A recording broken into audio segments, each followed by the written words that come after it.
Hello everyone, welcome you all. This is Prabhakar Chouti. 780 పోస్టులకు గాను group 2 కూడా అయిపోయింది. ఎన్నో సంవత్సరాల నుండి ఈ ప్రిపరేషన్లోనే మగ్గిపోయినటువంటి కొన్ని లక్షల మంది విద్యార్థులకు ఈరోజు ఒక ఉపశమనం లభించింది.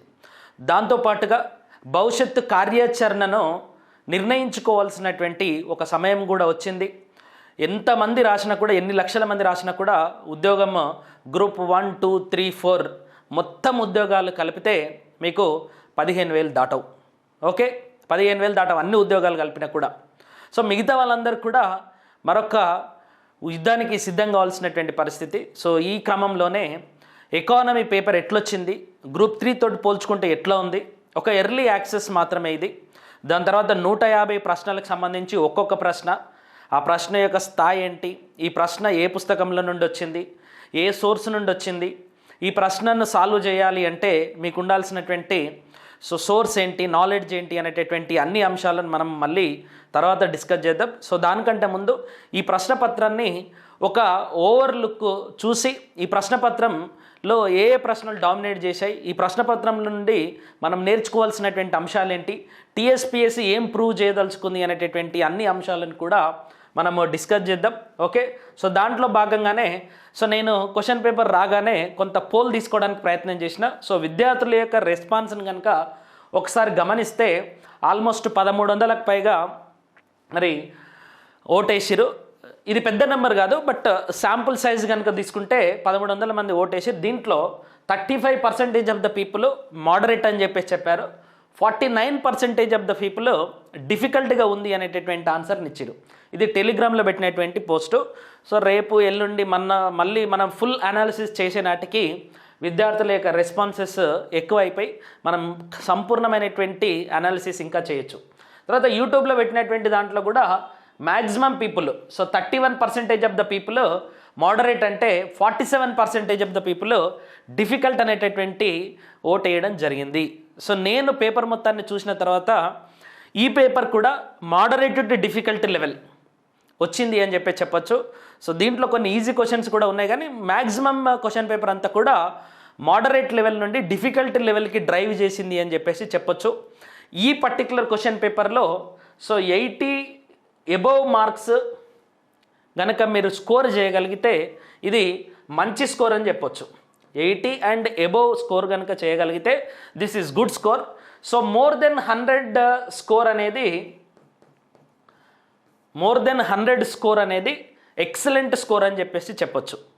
ఎందుకంటే హయ్యెస్ట్ ప్రిపరేషన్ లెవెల్ నుండి, కన్సిస్టెన్సీ ఆఫ్ ప్రిపరేషన్ నుండి, నంబర్లను కూడా బాగా గుర్తుపెట్టుకునేటటువంటి సామర్థ్యం ఉన్నటువంటి వాళ్ళందరూ కూడా మోర్ దెన్ 100 స్కోర్ చేసేటటువంటి అవకాశం కూడా ఉంది. సో వీళ్ళు ఎక్సలెంట్ అని చెప్పేసి, సో 120 అట్లా వచ్చినటువంటి వాళ్ళందరూ కూడా ఎక్స్ట్రాడినరీ అని చెప్పొచ్చు. So if you are getting more then 80 score in this particular paper, so that is good score. మీకు కనుక మిగతా పేపర్లలో కూడా కొంత మోడరేట్ లెవెల్లో కనుక మార్క్స్ రాగలిగితే మీరు లిస్ట్లో ఉండేటటువంటి అవకాశం అయితే ఉన్నది. సో దీంట్లో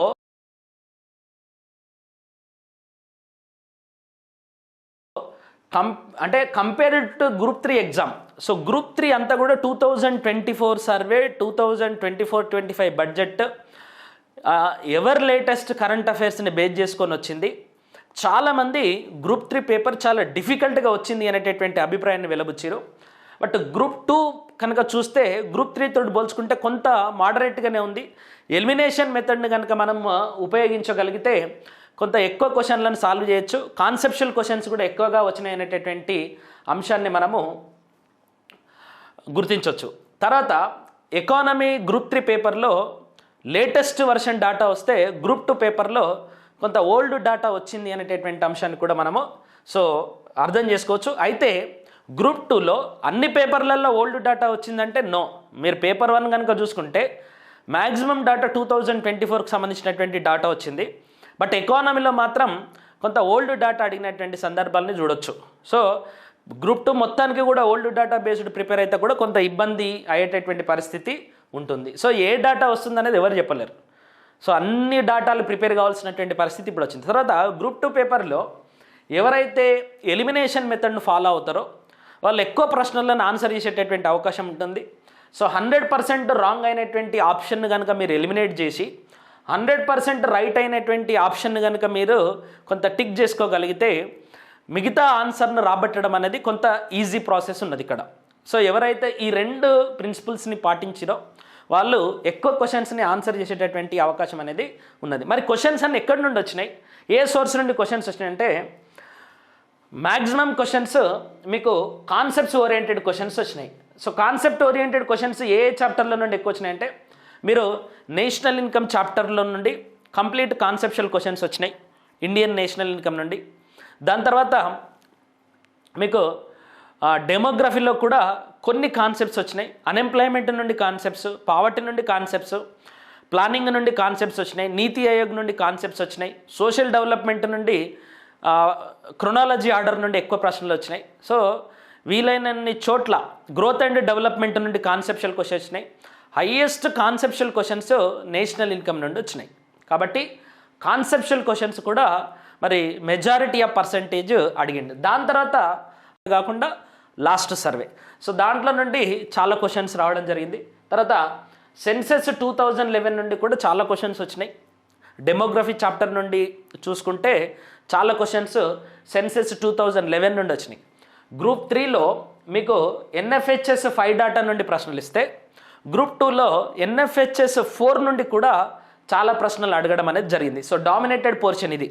సెన్సెస్ 2011 కానీ ఎన్ఎఫ్హెచ్ఎస్ 4 and 5 కానీ 2023-24 సర్వే కూడా డామినేటెడ్ పోర్షను. ఓకే, మన క్లాసులలో ఓల్డ్ డాటా లెసన్స్ ఉన్నాయి, కొత్త సర్వే బేస్డ్ క్వశ్చన్స్ ఉన్నాయి, ఓల్డ్ ఇండెక్సెస్ ఉన్నాయి, న్యూ ఇండెక్సెస్ కూడా ఉన్నాయి. తర్వాత ఎస్ఆర్ఎస్ 2020 నుండి చాలా క్వశ్చన్స్ రావడం జరిగింది.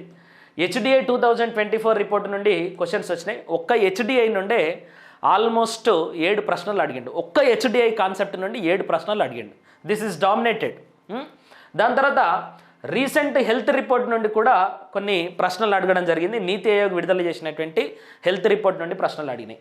తెలంగాణ వరకు వస్తే మాత్రం తర్వాత బడ్జెట్ 2022-23, బడ్జెట్ 2023-24 నుండి కూడా చాలా ప్రశ్నలు అడగడం అనేది జరిగింది.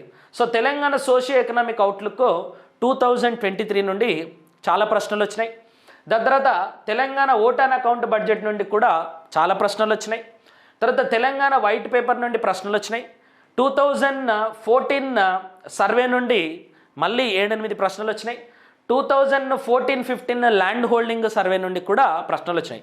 2014-15 తర్వాత 2021 సర్వే కూడా వచ్చింది. But maximum land holding questions అన్నీ కూడా ఇక్కడ నుండి వచ్చినాయి. ఒక్కసారి కొన్ని క్వశ్చన్స్ని మనం శాంపుల్గా తీసుకొని కనుక చూస్తే నేషనల్ ఇన్కమ్ నుండి వచ్చినటువంటి ప్రశ్నలలో చాలా మటుకు మనకు ఈ కాన్సెప్ట్స్ ఓరియంటెడ్కి సంబంధించినటువంటి ప్రశ్నలే వచ్చినాయి. తర్వాత అగ్రికల్చర్కి సంబంధించినటువంటి ప్రశ్నలు చూస్తే అగ్రికల్చర్లో స్కీమ్స్కి సంబంధించినటువంటి ప్రశ్నలు ఎక్కువ వచ్చినాయి. దాంతోపాటుగా కొంత లేటెస్ట్ డాటా నుండి కూడా ప్రశ్నలు ఇవ్వడం జరిగింది. సో ఖరీఫ్ మార్కెటింగ్ సీజన్ 23-24 కానీ, తర్వాత final estimates of agriculture production కానీ, తర్వాత ప్రొడక్షన్కి సంబంధించినటువంటి స్టేట్ వైజ్ క్వశ్చన్స్ కానీ అగ్రికల్చర్ సెక్టర్లో రావడం అనేది జరిగింది. దాని తర్వాత మనకు పిఎల్ఎఫ్ఎస్ 21-22 తర్వాత 22-23 వచ్చింది, 23-24 కూడా వచ్చింది. సో ఈ 2 సర్వేలు కాకుండా 2021-22 నుండి కొన్ని ప్రశ్నలు మనం ఈ క్వశ్చన్ పేపర్లో చూడొచ్చు. తర్వాత సర్వే 2021-22 నుండి కూడా ప్రశ్నలు వచ్చాయి. 2023 నుండి మాత్రమే కాదు, 2021-22 నుండి కూడా కొన్ని ప్రశ్నలు రావడం అనేది మనం గమనించవచ్చు. అంటే ఒక మంచి, ఇప్పుడు నువ్వు డిసెంబర్లో ఎగ్జామ్ పెడితే దీనికంటే ముందు వచ్చినటువంటి సర్వే ఏంటి? 2024 సర్వే. దీనికంటే ముందు వచ్చింది 2023 సర్వే. దీనికంటే ముందు వచ్చింది 2023 సర్వే. దానికంటే ముందు వచ్చింది 2021-22 సర్వే. ఇన్ని సర్వేలు ఒక మానవ మాత్రుడు చదవడం అనేది చాలా కష్టమైనటువంటి పని. బట్ ఎక్కడైతే నోటిఫికేషన్ స్టార్ట్ అయిందో అక్కడి నుండి మొదలుకుంటే నేటి వరకు ప్రశ్నలు ఇవ్వడం అనేది జరిగింది. ఓకే, బట్ కొంత డామినేట్ చేసింది, బట్ మిగతా చాలా క్వశ్చన్స్ ఉన్నాయి. తర్వాత ప్లానింగ్ అండ్ నీతి ఆయోగ్ నుండి చాలా ప్రశ్నలు. సో క్రొనాలజీ నుండి మ్యాచ్ ద ఫాలోయింగ్కి సంబంధించినటువంటి ప్రశ్నలు అడిగిండు. మోడరేట్ నుండి ఈజీ లెవెల్ ఆఫ్ క్వశ్చన్స్ వచ్చినాయి ప్లానింగ్ అండ్ నీతి ఆయోగ్లో. సో కొంత కాన్సెప్ట్ తెలిస్తే ఈ చాప్టర్ నుండి వచ్చినటువంటి ప్రశ్నల్ని మీరు ఈజీగా ఆన్సర్ చేసేటటువంటి అవకాశం అయితే ఉన్నది. తర్వాత 2022-23 బడ్జెట్, 2023-24 బడ్జెట్ నుండి మనకు ప్రశ్నలు వచ్చినాయి. ఇక చూడొచ్చు, 23-24 కేంద్ర బడ్జెట్ యొక్క ప్రాధాన్యత అంశం కానిదేది, మనకు సప్తర్షికి సంబంధించినటువంటి అంశాలు కూడా దీంట్లో రావడం అనేది జరిగింది. తర్వాత 22-23 బడ్జెట్కి సంబంధించినటువంటి అంశాలను కూడా అడిగిండు. తర్వాత 22-23కి సంబంధించినటువంటి బడ్జెట్ అంశాలు ఒక 3-4 క్వశ్చన్లు ఇక్కడ నుండి రావడం అనేది జరిగింది. తర్వాత ఇక్కడ చూడండి, arrange the following taxes in ascending order based on the state average. 2018-21కి సంబంధించినటువంటి యావరేజ్ అడిగిండు. మనం 2024 డిసెంబర్లో ఉన్నాం. సో ఇది కొంత డాటా ఓరియంటెడ్ క్వశ్చన్ లాగా కనిపిస్తుంది, కానీ ఇది కాన్సెప్షువల్ క్వశ్చనే. మనకు కాన్సెప్షువల్గా ఏ పర్టికులర్ సోర్స్ నుండి ఎక్కువ ఇన్కమ్ వస్తుంది అనేటటువంటి బేసిక్ నాలెడ్జ్ ఉంటే ఇట్లాంటి క్వశ్చన్స్ని మనము ఆన్సర్ చేసేటటువంటి అవకాశం అనేది ఉన్నది. సో ఐఐపి నుండి కానీ దాని తర్వాత పిఎల్ఎఫ్ఎస్ సర్వే నుండి కొన్ని ఈజీ కాన్సెప్షువల్ క్వశ్చన్స్ అడిగిండు. మనం రెగ్యులర్గా చదివేటటువంటి ఐఐపి అనేది వీక్లీ రిలీజ్ చేస్తారా, మంత్లీ రిలీజ్ చేస్తారా అనేటటువంటి టీఎస్ 2014 సర్వే నుండి చాలా ప్రశ్నలు అడిగిండు. దాదాపుగా 6 నుండి 7 ప్రశ్నలు 2014 సర్వే నుండి అడిగిండు. నేను రీసెంట్గా ఒక 1 వీక్ ముందే ఒక 40 మోస్ట్ ఇంపార్టెంట్ ఎంసీక్యూస్ని మనం ఫ్రీగా అటెంప్ట్ చేయండి అని చెప్పేసి అప్లోడ్ చేయడం జరిగింది. దాంట్లో నుండి చాలా ప్రశ్నలు కూడా ఈరోజు గ్రూప్ 2 ప్రశ్నపత్రంలో అడగడం అనేది జరిగింది. దాని తర్వాత హెల్త్ ఇండెక్స్ రౌండ్ 4 నీతి ఆయోగ్ విడుదల చేసినటువంటి హెల్త్ ఇండెక్స్ రౌండ్ 4 2019-20 రిపోర్టు నుండి మనకు ఈ నియోనాటల్ మోర్టాలిటీ రేట్ కానీ, అండర్ 5 మోర్టాలిటీ రేట్ కానీ, మ్యాటర్నల్ మోర్టాలిటీ రేట్ కానీ, ఇన్స్టిట్యూషనల్ డెలివరీస్కి సంబంధించినటువంటి ప్రశ్న అడిగిండు. ఈ హెల్త్ ఇండికేటర్స్ ఏవైతుంటాయో ఈ హెల్త్ ఇండికేటర్స్ మనకు నీతి ఆయోగ్ విడుదల చేసినటువంటి హెల్త్ రిపోర్ట్ నుండి అడుగుతున్నాడు, ఎన్ఎఫ్హెచ్ఎస్ 4 నుండి అడుగుతున్నాడు, ఎన్ఎఫ్హెచ్ఎస్ 5 నుండి అడుగుతున్నాడు, ఎస్ఆర్ఎస్ డాటా నుండి అడుగుతున్నాడు, 2011 సెన్సెస్ నుండి కూడా అడుగుతున్నాడు. లాట్ ఆఫ్ కన్ఫ్యూజన్ ఉంటుంది, బట్ ఖచ్చితంగా ఇది చదివినటువంటి వాళ్ళు ఎక్కువ మార్కులు పొందేటటువంటి అవకాశం అనేది ఉంది. తర్వాత తెలంగాణకు సంబంధించినటువంటి అగ్రికల్చర్ సెన్సెస్ యొక్క క్వశ్చన్స్ అన్నీ కూడా 2015-16కి సంబంధించినటువంటి డాటా నుండి అడగడం అనేది జరిగింది. ఓకే, నెక్స్ట్ మ్యాక్సిమం 2 క్వశ్చన్లు అడిగిండు. రైతు బంధు మీద ఒక క్వశ్చన్ అడిగిండు, రైతు బీమా మీద ఒక క్వశ్చన్ అడిగిండు తప్ప రైతు భరోసా మీద ప్రశ్న అనేది లేదు. సో ఈ 2 కూడా ఓల్డ్ స్కీమ్స్ నుండి అడిగినటువంటి ప్రశ్నలు. తర్వాత తెలంగాణ యొక్క ఫుల్ బడ్జెట్ నుండి ప్రశ్నలు అడగకుండా ఒక 2-3 క్వశ్చన్స్ ఓటాన్ అకౌంట్ బడ్జెట్ నుండి 2-3 క్వశ్చన్స్ను అడిగినటువంటి సందర్భం ఉంది. మనం తెలంగాణ సోషియో ఎకనామిక్ అవుట్లుక్ క్లాసెస్లలో కూడా వైట్ పేపర్ యొక్క క్లాసెస్ అప్లోడ్ చేశాం, ఓటాన్ అకౌంట్ బడ్జెట్కి సంబంధించినటువంటి క్లాసెస్ కూడా అప్లోడ్ చేశాం. సో దాంట్లో నుండి చాలా ప్రశ్నలు అడిగినాయి. తర్వాత కాంగ్రెస్ ప్రభుత్వానికి సంబంధించినటువంటి ఏకైక స్కీమ్ మహాలక్ష్మి మీద ఒక ప్రశ్న ఇవ్వడం అనేది జరిగింది. సో దాని తర్వాత తెలంగాణ వైట్ పేపర్ నుండి మరి 2-3 ఒక ప్రశ్న అడగడం అనేది జరిగింది. తర్వాత కొన్ని ఈజీ క్వశ్చన్స్ లైక్ జిఎస్టీలో కలవనటువంటి ట్యాక్స్లు ఏంటి అనేటటువంటి కొన్ని ఈజీ క్వశ్చన్స్ని కూడా మనం చూడొచ్చు. తర్వాత గ్రోత్ అండ్ డెవలప్మెంట్ నుండి మ్యాక్సిమం కాన్సెప్ట్స్ అడిగిండు. డాటా మీద ఎక్కువ ఫోకస్ చేయకుండా మ్యాక్సిమం కాన్సెప్ట్ అడిగిండు. మళ్ళీ గ్రోత్ అండ్ డెవలప్మెంట్లో నుండి 7 క్వశ్చన్స్ హెచ్డిఐ మీద ఇచ్చిండు. ఎన్ని క్వశ్చన్స్? 7 క్వశ్చన్స్. ఒకసారి మీరు కనుక గమనిస్తే 101వ క్వశ్చన్, 103వ క్వశ్చన్ హెచ్డిఐ గురించే, 101వ క్వశ్చన్ హెచ్డిఐ గురించే, తర్వాత 104వ క్వశ్చన్ హెచ్డిఐ గురించే, 132వ క్వశ్చన్ హెచ్డిఐ గురించే, 136వ క్వశ్చన్, 144వ క్వశ్చన్. సో 2 + 2 4, 4 + 2 6 క్వశ్చన్లు. తర్వాత 147 7 క్వశ్చన్లు ఇచ్చిండండి కేవలం హెచ్డిఐ నుండి 7 క్వశ్చన్లు. సో హెచ్డిఐ కాన్సెప్ట్ కనుక మీరు పర్ఫెక్ట్గా చదివి ఉంటే ఈజీగా 7 మార్క్స్ని మీరు పొందేటటువంటి అవకాశం అనేది ఈ క్వశ్చన్ పేపర్లో ఉన్నది. మ్యాక్సిమం పీపుల్ హెచ్డిఐ గురించి చదువుతారు, కాన్సెప్షువల్గా చదివినటువంటి వాళ్ళు, తర్వాత లేటెస్ట్ డాటాతో చదివినటువంటి వాళ్ళు ఈ 7 ప్రశ్నలను ఈజీగా ఆన్సర్ చేసేటటువంటి అవకాశం అనేది ఉన్నది. చదివినటువంటి వాళ్ళు ఈజీగా వచ్చినా కూడా ఆన్సర్ చేయలేదు, అది వేరే అంశం అనుకోండి. తర్వాత సోషల్ డెవలప్మెంట్ చాప్టర్ నుండి మ్యాక్సిమం క్వశ్చన్స్ స్కీమ్స్ నుండి వచ్చినాయి. అవి కూడా క్రొనాలజీ ఆర్డర్కి సంబంధించినటువంటి స్కీమ్సే ఎక్కువగా అడగడం అనేది జరిగింది. సో దీంట్లో మ్యాక్సిమం క్వశ్చన్స్ని మనము ఎలిమినేషన్ మెథడ్ నుండి మనం ఈ క్వశ్చన్స్ని సాల్వ్ చేసేటటువంటి అవకాశం అయితే ఉంది. తర్వాత పావర్టీకి సంబంధించి ఎక్కువ ప్రశ్నలు అయితే ఇవ్వలేదు ఈసారి. మ్యాక్సిమం పావర్టీ క్వశ్చన్స్ అంతా స్కీమ్స్ మీద అడిగిండు. అడిగినటువంటి క్వశ్చన్స్ అయితే కొంత ఈజీగా అడగడం అనేది జరిగింది. పావర్టీ క్లాసిఫికేషన్ అని చెప్పేసి అడిగిండు. తర్వాత ల్యాండ్ అక్విజిషన్, రిహాబిలిటేషన్, రీసెటిల్మెంట్ నుండి కూడా కొంత ఈజీ క్వశ్చన్స్ని సో ఖచ్చితంగా మనం ఇది ఒక్కటి డిఫికల్ట్ క్వశ్చన్, కానీ మిగతా అన్ని క్వశ్చన్స్ కూడా చాలా ఈజీ క్వశ్చన్స్ను ఇక్కడ నుండి అడగడం అనేది జరిగింది. తర్వాత ఎస్డిజి నుండి కూడా చాలా ఈజీ క్వశ్చన్స్ అడిగిండు. ఎన్వైర్న్మెంట్ అండ్ సస్టైనబుల్ డెవలప్మెంట్ నుండి అడిగినటువంటి అన్ని క్వశ్చన్స్కి కూడా కొంత ప్రకడ్బందీగా ప్రిపేర్ అయినటువంటి వాళ్ళు ఈ క్వశ్చన్స్ని ఆన్సర్ చేయొచ్చు. ఏదర్ ఎలిమినేషన్ మెథడ్లోనైనా లేదా క్రొనాలజీ క్వశ్చన్స్ ఎక్కువ ఇచ్చిండు, కాన్సెప్షువల్ క్వశ్చన్స్ ఇచ్చండి. ఫర్ ఎగ్జాంపుల్ ఇప్పుడు ఎస్డిజి గోల్స్ ఖచ్చితంగా మీరు 17 చదువుతారు, ఖచ్చితంగా వీటిని ఐడెంటిఫై చేయొచ్చు. నేషనల్ గ్రీన్ ట్రిబ్యునల్ ఎవరైనా ఆన్సర్ చేస్తారు 2010 అనేది. దాని తర్వాత ఎండిజికి సంబంధించినటువంటి ప్రశ్న ఎవరైనా ఆన్సర్ చేస్తారు. దాని తర్వాత మనకు కాన్ఫరెన్సెస్ ఎప్పుడెప్పుడు జరిగినాయి అనేది కొంత మన క్లాస్ ఉన్నటువంటి వాళ్ళు ఎవరైనా సరే దీన్ని ఆన్సర్ చేయొచ్చు. దాని తర్వాత ఈ యాక్టర్లకు సంబంధించినటువంటి క్వశ్చన్స్ని కూడా క్రొనాలజీ ఆర్డర్లో ఇచ్చిండు, అవి కూడా ఈజీగా ఆన్సర్ చేసేటటువంటి అవకాశం అనేది ఉన్నది. సో కొన్ని డిఫికల్ట్ క్వశ్చన్స్ వచ్చినాయి, బట్ ఈ క్వశ్చన్స్ని మాత్రం ఈజీగా ఆన్సర్ చేయొచ్చు. తర్వాత అన్ఎంప్లాయ్మెంట్కి సంబంధించినటువంటి క్వశ్చన్స్ కూడా చాలా ఈజీగా అడిగిండు. సో ఈ క్వశ్చన్ ఈజీగానే ఉంటుంది. ఇది పావర్టీ నుండి వచ్చినటువంటి క్వశ్చన్, మనకు అలాగ్ కమిటీలో ఇచ్చినటువంటి కాన్సెప్ట్ ఉంటుంది.